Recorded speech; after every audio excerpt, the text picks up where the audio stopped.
Maliennes, Maliens, mes chers compatriotes, je m'adresse à vous en ce moment d'extrême gravité qui traverse notre pays suite à des attaques terroristes. Survenues le 25 avril 2026. Attaques complexes, coordonnées et simultanées ont visé les localités de Bamako, Kati, Kona, Mopti, Gao, Kidal. Grâce à la promptitude et au professionnalisme des forces armées et de sécurité, un violent coup d'arrêt a été donné aux assaillants, dont l'objectif était d'installer un climat de violence généralisée dans les localités concernées. Grâce au sang-froid des hommes engagés et au maintien de la cohérence de la chaîne de commandement, le plan funeste de l'ennemi a été déjoué avec la neutralisation d'un nombre important d'assaillants. À l'heure où je vous parle, le dispositif est renforcé, la situation est maîtrisée et les opérations de ratissage, de recherche, d'exploitation du renseignement et de sécurisation se poursuivent. Maliennes, Maliens, en ces instants de douleur collective, ma première pensée va aux victimes et à leurs familles. Je m'incline devant la mémoire de nos compatriotes, civils et militaires tombés sous les coups de la barbarie.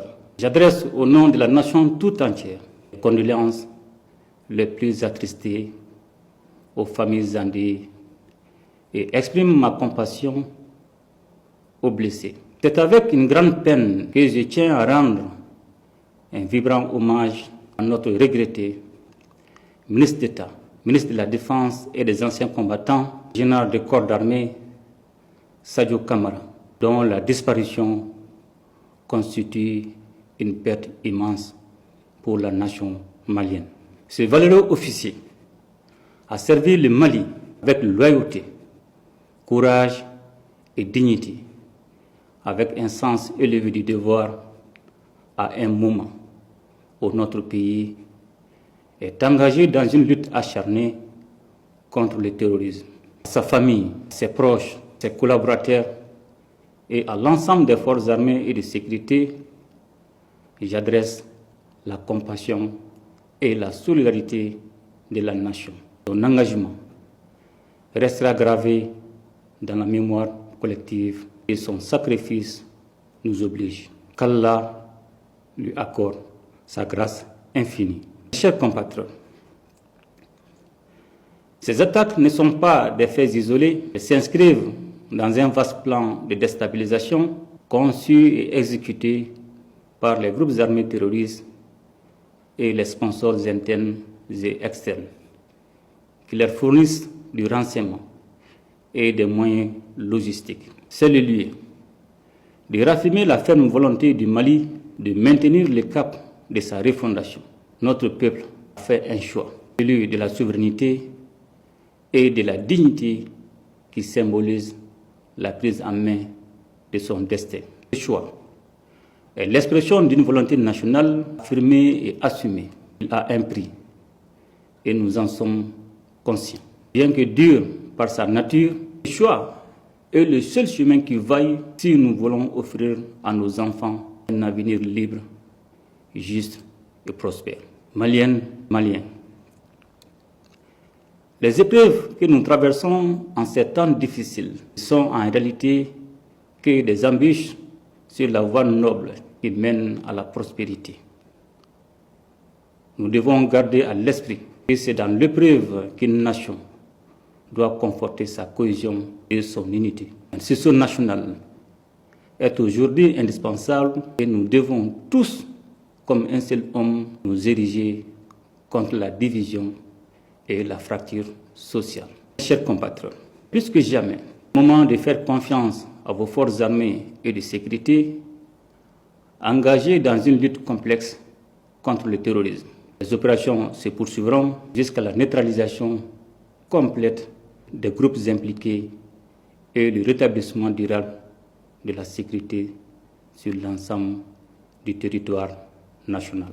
Je demande également à chaque citoyen, dans chaque quartier, dans chaque fraction, et dans chaque village de faire preuve de vigilance et de responsabilité, appuyer nos services en transmettant par les canaux officiels toute information utile au renseignement et à la prévention.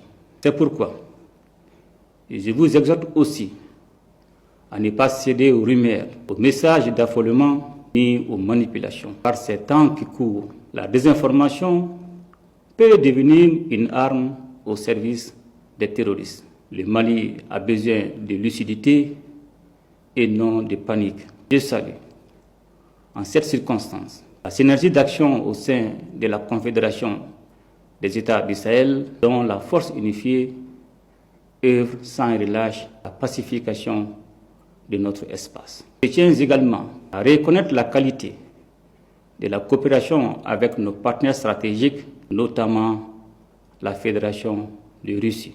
J'ai instruit le gouvernement de prendre toutes les mesures nécessaires pour renforcer l'assistance aux victimes, soutenir les familles endeuillées et accompagner les blessés. La solidarité nationale ne doit pas être un vain mot, elle doit être un geste, une présence, un soutien concret. Aucune violence, aucune intimidation, encore moins des tentatives désespérées de déstabilisation ne sauront inverser la marche de notre pays. La refondation se poursuivra, la souveraineté se consolidera, notre peuple, debout et résilient comme jamais, triomphera de cette épreuve. Allah bénisse le Mali et protège les Maliens. Je vous remercie.